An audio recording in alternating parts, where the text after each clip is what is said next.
தமிழ் உறவுகளுக்கு வணக்கம். நான் உங்கள் அன்பு தம்பி மசேஷ் ஸ்டாலின் பாருங்க. தொடர்ச்சியாக ஐயா விஜய் அவர்கள் பல வகையான அரசியல் முரண்பாடுகளோடும் அரசியல் எதிர்ப்புகளோடும் கொள்கையின் எதிர்ப்புகளோடும் பேசிக்கிட்டே வராங்க. அவர்கள் கட்சியில் இருக்கக்கூடிய சில தொண்டர்களும் சீமான் அவர்களை இழுக்காகவும் பல தலைவர்களை இழுக்காகவும் பேசிட்டு வராங்க.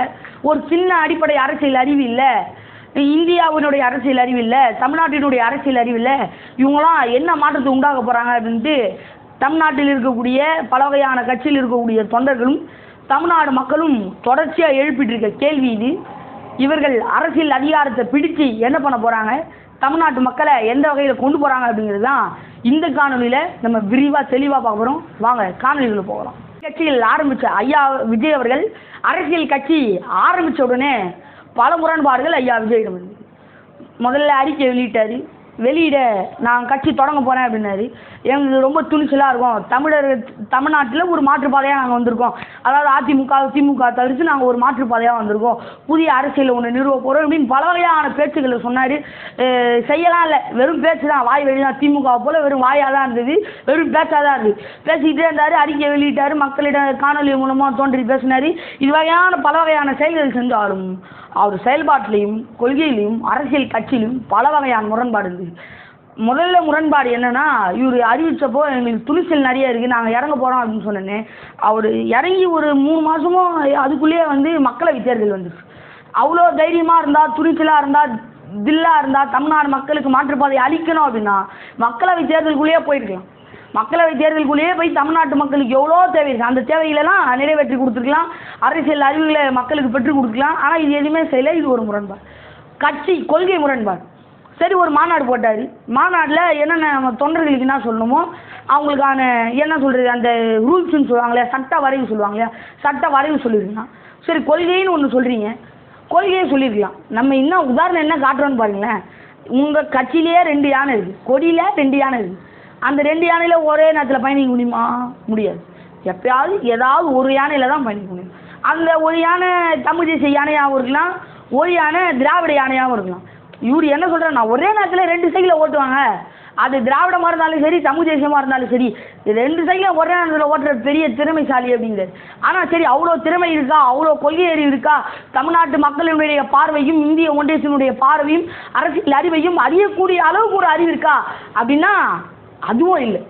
2வது முக்கியமான முரண்பாடு, இப்போ இவ்வளோ நாள் ஆயிடுச்சு, பல தேர்தல்கள் வந்துருச்சு, ஈரோடு இடைத்தேர்தல், இவ்வளவு தேர்தல் வந்துருச்சு. இதுக்கப்புறம் தான் ஐயா விஜய் அவர்களுக்கு ஒரு தெளிவு ஒரு அறிவு இருக்குது. என்னன்னா, இவ்வளோ நாள் கழிச்சு, அதாவது புத்தர் வந்து மனிதனாக பிறந்து வளர்ந்து அரச மரத்துக்கு கீழே ஞானம், போதி மரத்துக்கு கீழே ஞானம் பெற்றாரு அப்படின்னா, இவர் எந்த காந்தி தாத்தா ஞானமாக வந்தாரான்னு தெரியல. இவ்வளோ நாள் கழிச்சு திடீர்னுட்டு அண்ணா என்ன சொன்னார், மக்களோட இருங்க, மக்களோட கலங்க, மக்களோட சிந்திச்சு செயல்படுங்க அப்படின்னாரு. நம்ம அதே போல தான் இருக்கணும் அப்படிங்கிற.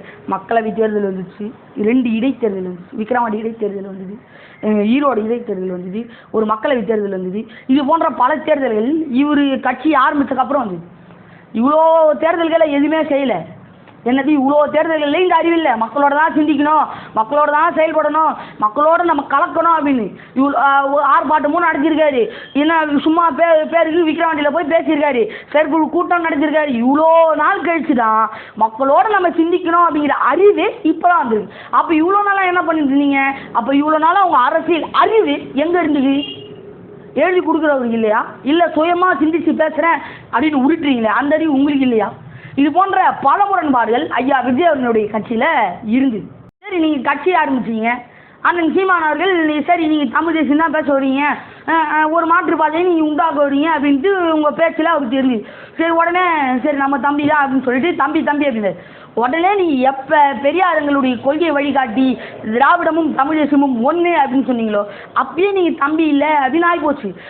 எதிராளி ஐயா சீமான் அவர்கள் சொன்னது போல எங்கள் கொள்கைக்கு எதிராக, எங்கள் லட்சியத்திற்கு எதிராக எங்கள் பெற்றோர்களே வந்தாலும் எதிரி தான். அது யார் வந்தாலும், எந்த சொந்தக்காரன் வந்தாலும் எங்கள் லட்சியம் ஒன்று தான், தமிழ் தேசியம், அதை நிறைவேற்றாமல் விடக்கூடாது அப்படிங்கிறதுல சீமான் அவர்கள் மிக மிக உறுதியாக இருக்குது. முக்கியமான முரண்பாடு என்னன்னா, இவங்க ஈவேரா எங்கள் வழிகாட்டி, பெரிய ராமசாமி எங்கள் வழிகாட்டி அப்படின்னா, சரி வழிகாட்டியில் நீங்கள் என்ன பண்ணீங்க? மாநாடு போகும்போது மழை வரக்கூடாது அப்படின்னு சொல்லிட்டு இந்த வெத்தலை தேங்காயில் அதை வச்சு உடச்சிங்களா? சரி, மதுரையில் மாநாடு நடத்த போகிறாங்க அப்படின்னாங்க. அங்கே போயிட்டு பந்தக்கால் நட்டு யாகம் பண்ணி ஐயா புஷி ஆனந்தி ஒரு காணொலியில் வருது யாகம் பண்ணி பூஜை பண்ணிட்டு இருக்காரு. மதுரை மாநாடு நல்லா நடக்கணுங்க, காப்பாற்றுங்க அப்படின்னு சொல்லிட்டு. இதெல்லாம் என்ன கதையாக இருக்குது அப்படிங்கிறது ஒன்றும் புரியல. சரி, ஒரு கூட்டம் நடத்துனாங்களா, ஆர்ப்பாட்டம் நடத்துனாங்களா. ஆர்ப்பாட்டம்னா என்ன? ஒரு கொதிப்போட ஒரு எதிர்ப்போட வரணும். அவன் கட்டி வச்சிருக்க கொடியை ஜெட்டியில் சொல்லிட்டு ஓடி போயிடுறாங்க. எவன் கட்டினான்னு தெரியல, அந்த இரும்பு பாவம் எவ்வளோ காசு கொடுத்து வாங்கிருக்கணும். அதை எடுத்து குவாட்டர் வாங்கி குடிக்கலாம் அப்படின்னு சொல்லிட்டு அதை உருவிட்டு போய் இரும்பது காயலாங்கடையில் போட்டு அதை வாங்கி சரக்கு அடித்து அவ்வளோ ஏழ்மைகளாகவும் அவ்வளோ அரசியல் அறிவற்றவர்களாகவும் அவ்வளோ ரசிகர்களாகவும் உங்கள் தொண்டர்களை நீங்கள் வச்சுருக்கீங்களே தவிர உங்கள் தொண்டர்களை நீங்கள் தொண்டர்களாக மாற்றலை, ரசிகர்களாக தான் இன்றைக்கி வரைக்கும் நடத்திட்டு வரீங்க. அதுதான் உங்களுடைய அரசியல் அறிவு, அதுதான் அவங்களுடைய பாதை, அதெல்லாம் உங்கள் கட்சியும் போயிட்டுருக்கு. அதாவது 250 கோடியை விட்டுட்டு ஐயா விஜய் அவர்கள் அரசியலுக்குள்ளே வராரு அப்படிங்கிறாங்க. அப்போ 250 கோடியை விட்டுட்டு ஒருத்தன் உள்ளே வரான், அப்போ அதை விட எதுவும் எதிர்பார்க்குறாருன்னு தானே தெரியுது. அப்போ இது மூலமாக என்ன தெரியுது? யாரோ ஒருவருக்கு ஐயா விஜய் அவர்கள் ஏதோ ஒரு சினிமாவில் நடிப்பு போல் இதுவும் ஒரு சினிமாவாக ஒரு குறிப்பிட்ட அளவு ஒரு குறிப்பிட்ட காலம் கால் ஷீட் கொடுத்துருக்கிறார் என்பது எனக்கு தெளிவாக புரிய வருது, தெரிய வருது. இது மக்கள் கருத்து எப்படின்னா எனக்கு தெரியல. எனக்கு ஐயா விஜய் அவர்கள் கால் ஷீட் கொடுத்துருக்கிறாரு அப்படிங்கிறதுல என்னுடைய கருத்தில் நான் உறுதியாக இருக்கேன். அது மட்டும் இல்லாமல் அடுத்து பெரிய இவர் என்ன சொல்கிறாங்கன்னா, இவரை போல ஒரு சூப்பர் ஸ்டார் உலகத்திலே வரமாட்டாங்க, தமிழ்நாடு மக்கள் ஆதரவில் இவர் தான் இருக்குது, இவர் தான் அடுத்த சிஎம், இவர் அடுத்த யாருமே இல்லை, எல்லா ஓட்டையும் இவர் பிரிச்சுடுவார், அப்படியே எல்லாத்தையும் கல்லடி தூக்கி போட்டுருவாருங்க. எங்கள் ஆள் யார் தெரியுமா, ஒரு அக்கா கூட எங்கள் தளபதி தூசிக்கு யாரும் இல்லை. தூசிக்கு இல்லைன்னா அப்புறம் என்ன, தூசிக்கு பிரசாந்த் கிஷோர் கூப்பிட்டு வரணும். புரியுதுங்களா நான் கேட்குறது? அதாவது எப்படின்னா, இவர் பெரிய சூப்பர் ஸ்டார், மக்களின் ஆதரவு பெற்றவர். அதாவது ஒன்று சொன்னாங்க பார்த்தீங்களா முட்டாத்தனமா, என்னதுன்னா தமிழக மக்கள் விரும்பும் முதல்வர் வேட்பாளர் விஜயா. சரி, தமிழக மக்கள் விரும்பும் முதல்வர் வேட்பாளர் விஜய்னா அப்புறம் என்ன முதல்வருக்கு இவரை கூப்பிட்டு வரணும், பிரசாந்த் கிஷோர் அவர்களை கூப்பிட்டு வரணும். என்ன தேவை இருக்குது? ஒரு அரசியல் வியாபாரி எதற்கு, ஒரு மக்கள் தலைவர்கிட்ட அரசியல் வியாபாரி எதுக்கு உள்ளே வரான்? அப்போ இவங்க என்ன காரணம்? இவர் கட்சிக்கு மேலேயே இவர் நம்பிக்கை இல்லை, எப்படி இவங்க மக்கள் மேலேயே இவருக்கு நம்பிக்கை இல்லை. வெற்றி பெறணும் என்ற ஒரே நோக்கு தான் இருக்கே தவிர இவர் சொல்கிற மாதிரி நான் மக்களுக்கு சேவை செய்யணும், நான் 250 கோடியை விட்டு வரேன், என்னோட கரியரோட உச்சத்தை எப்படி என் கரியரோட உச்சத்தை விட்டுட்டு வரேன் அப்படிங்கிறதுல இதெல்லாம் ஒரு ஜஸ்ட் உருட்டு அப்படின்னாங்களே, ஜஸ்ட் உருட்டு, எல்லாமே வேஸ்ட் தான். உங்களுக்கு அரசியல் தெளிவுன்னு ஒன்று இருந்ததுன்னா, அரசியல் புரிதல்னு ஒன்று இருந்ததுன்னா எல்லா பிரச்சனையும் உங்களால் 3 நிமிஷத்துக்கு மேலே பேச முடியும். எப்படி 3 நிமிஷத்துக்கு மேலே பேச முடியும்? நான் இவ்வளோ பேசுகிறேங்க, எனக்கு தெரியும் எல்லா பிரச்சனையும், வர பிரச்சனைகள் எல்லாத்தையும் குடுன்னு உள்வாங்கி பேசுகிறேன். நான் ஒரு தோராயமாக 2000 வீடியோ மேலே நான் பேசியிருக்கேன். எனக்கு பிரச்சனையை உள்வாங்க தெரியும், அந்த பிரச்சனையில் இருக்க சூழ்நிலை தெரியும், அதில் இருக்கக்கூடிய பரபரப்பு தெரியும், அங்கே என்ன பிரச்சனை இருக்குதுன்னு தெரியும். உதாரணத்துக்கு பரந்தூர் விமான நிலையம் எடுத்திங்களேன், இவர் பாட்டு வந்தார், எல்லாரும் சொல்கிறாங்க, சீமான் சொல்கிறாரு, எடப்பாடி சொல்கிறாரு, அதனால் நான் கட்டக்கூடாதுங்க. சீமான் சொல்கிறாரு, எடப்பாடி சொல்கிறாரு, இன்னும் பல அரசியல் தலைவர்கள் பரந்தூர் விமான நிலையம் வரக்கூடாதுங்கிறாங்க இல்லையா, அதனால் வரக்கூடாது. இந்த வடிவில் ஒரு காமெடியில் சொல்லுவார், ஏன்னா இந்த மாதிரினா சொல்லுவீங்க, அதனால் நான் சொல்கிறது தான் இடி தான் ஆணியாக புடுவேன் அப்படின்னு வரல. இவர் அது போல் எல்லாரும் சொல்லிட்டாங்கல்ல, கட்டக்கூடாது தான். இந்த ஏன் எதுக்குன்ற காரணம்லாம் என்கிட்ட கேட்கக்கூடாது. 3 நிமிஷம் தான் டைமு, அதுக்கு மேலே எனக்கு 6 பொறுப்பு எவ்வளோ வேலை இருக்குது அப்படின்ற மாதிரி எல்லா விடயத்திற்கும் வெறும் 3 நிமிடம் தான் செலவு பண்ண முடியுது. உங்களுக்கு அரசியல் புரிதல் இருந்தால் 3 நிமிடத்துக்கு மேலே செலவு பண்ண முடியும். விக்ரவாண்டி பிரச்சனையை பேச முடியும், பரந்தூர் விமான நிலைய பிரச்சனையை பேச முடியும். இது போன்ற அரசியல் புரிதலும் இல்லாமல், அரசியல் தெளிவும் இல்லாமல் தமிழ்நாடு மக்களை ஆளணும்னு ஒருத்தர் வந்திருக்கிறது வேடிக்கையான ஒரு முதல்வர் வேட்பாளர் விஜய் அவர்கள் தான். ஏன் எம்ஜிஆர் எடுத்து நானே அப்படிங்கிறீங்க? எம்ஜிஆர் என்ன பண்ணாரு, நீங்கள் என்ன பண்ணுறீங்கன்ற ஒரு அடிப்படை அறிவு இருக்கா? எம்ஜிஆர் அவர்கள் திமுகவில் இருந்தாங்க, திமுகக்கே வேலை செஞ்சார். சினிமாலெல்லாம் இப்படி கை காமிச்சு உதய சூரியனின் பார்வையிலே உலகம் விழித்து கொள்ளும் வேலையிலே அப்படின்னு ஐயா எம்ஜிஆர் அவர்கள் விதவிதமாக பாட்டு பாடியிருக்காங்க. அது மட்டும் இல்லாமல் சினிமாவில் நடிக்கும்பொழுது திமுகவினுடைய அந்த கலர், அந்த வண்ணத்தில் கோட் சூட் போட்டுக்கிட்டு அந்த துண்டு போட்டு அந்த கலரில் துண்டு போட்டுக்கிட்டு மக்கள்கிட்ட ஒரு மறைமுக பிரச்சாரமும், அது மட்டும் இல்லாமல் திமுக மேடையில் ஏறி திமுகவாக மக்களில் பேசி பிரச்சாரத்தில் ஈடுபட்டார். பின்பு திமுகவிலே பொருளாளராக இயங்கியிருக்காரு. அவருக்கு யார் அண்ணா, பெரியார், இது போன்ற பல வகையான தலைவர்களை அவர் சந்திச்சிருக்காரு, பேசியிருக்காரு, அரசியல் அனுபவப்பட்டிருக்காரு. அது மட்டும் இல்லாமல் அவர் திமுகலேருந்து பிரிஞ்சு வந்தால் மக்கள் ஆதரவு இருக்கணுமே அப்படின்னு சொல்லிட்டு ஒரு திரைப்பிரபலமா மாபெரும் மக்கள் ஆதரவு வச்சிருந்தாரு, அனுபவமும் இருந்தது. அதனால அவர் வெற்றி பெற்றாரு. அடுத்து விஜயகாந்த் அவர்கள் பார்த்தீங்கன்னா அவர் திரையில் பல வகையான புரட்சியான கருத்துக்கள்லாம் பேசினார். செஞ்சியும் காமிச்சார் புரட்சிகரமான கருத்துக்களை எல்லாரையும் எதிர்த்து பேசினார்.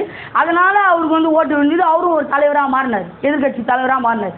இப்போ நீங்கள் எந்த விதத்தில் அனுபவப்பட்டிருக்கீங்க? நீங்கள் எந்த விதமான புரட்சிகர கருத்துக்களை சொல்லியிருக்கீங்க? நீங்கள் என்ன பண்ணுவீங்க? ஹீரோயினுக்கு சோப்புற சீனு, ஹீரோயினுக்கு தமிழ்நாடு டவுசர் தூக்குற சீனு, இது போன்ற சீனில் நடிப்பீங்க. அது மட்டும் இல்லாமல் உங்கள் கட்சியில் ஒரு ஒரு எடுப்பு இருக்காப்புல, அவர் சொல்கிறாப்புல ஏங்க ஒவ்வொரு சினிமாவும் ஒவ்வொரு தத்துவங்க அப்படிங்கிற உலகத்துக்கு அடிச்சிக்க முடியாத தத்துவங்க. அம்பேத்கர் சொன்னது தத்துவமாக தெரியல, காரகுமார் சொன்னது தத்துவமாக தெரியல, மேதகு சொன்னது தத்துவமாக தெரியல. இவன் ஏதோ ஒரு இது போன பொம்பளை எடுத்துட்டாங்க, அதை போய் தத்துவம் சொல்லிட்டு இருக்காங்க. எவ்வளோ பெரிய அரசியல் அறிவு உள்ளவர்கள், தெளிவு உள்ளவர்கள் என்பதை மக்கள் இதன் மூலமாக, இவர்கள் மூலமாக நீங்கள் தெரிந்து கொள்ள வேண்டும். எதிர்கால வருங்கால சங்கதியினர் என்ன பண்ணணும்னா, இது போன்ற பல மடையர்கள் நம்ம ஏமாற்ற வருவார்கள், நம்மளை அடித்து தூக்கிட்டு போக வருவாங்க. ஆனால் இதுக்கெல்லாம் நம்ம வாங்கிடக்கூடாது என்ற விழிப்புணர்வுகள் இருக்கும். நீங்கள் எப்போ தமிழ் தேசமும் திராவிடமும் ஒன்றுன்னு சொன்னீங்களோ அப்பயே உங்கள் வியத்தகு அரசியல் அறிவை நான் கண்டு வியந்துட்டேன். ஆஹா அப்படின்னு வாயை வந்து திறந்து மலைச்சிட்டேன். அந்த அளவுக்கு அரசியல் அறிவு. எப்போல்லாம் தமிழ் தேசியம் எழுச்சி கொண்டு ஒரு வீரம் கொண்டு எழுதோ அப்போல்லாம் தமிழ் தேசியத்தை தடை போட்டு தடுக்க உங்களை போன்ற பல வகையான ஆட்களை இறக்கியிருக்காங்க. அதில் உங்கள் லிஸ்ட்டில் நிறைய பேர் இருக்காங்க. அதுபோல் உங்கள் ஐயா விஜய் அவர்களை போன்ற கொள்கையற்ற ஒரு கோமாளிகளாக இன்றைக்கு இருக்கக்கூடிய தொண்டர்கள் விளங்கிக்கிட்டு இருக்காங்க. ஒவ்வொரு தடவையும் தமிழ் தேசியம் எழும்போது திட்டமிட்டு அதை தடுப்பதற்கும் அழிப்பதற்கும் இவங்கெல்லாம் இருக்காங்க. இங்கே ஏமாந்துக்கிட்டு நம்ம மக்களும் சாரையாக கோமாளிகளாக அவங்கக்கிட்ட போய் சேர்றாங்க.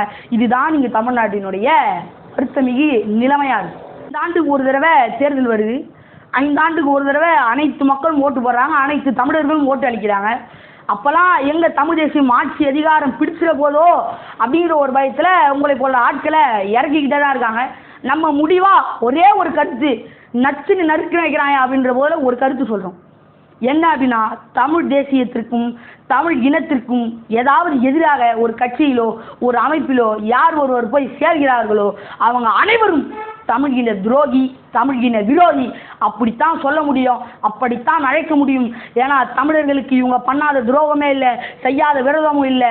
எனவே தமிழர்களை எதிர்ப்பவர் எவரும் தமிழ் இன துரோகி, விரோதி. நன்றி, வணக்கம்.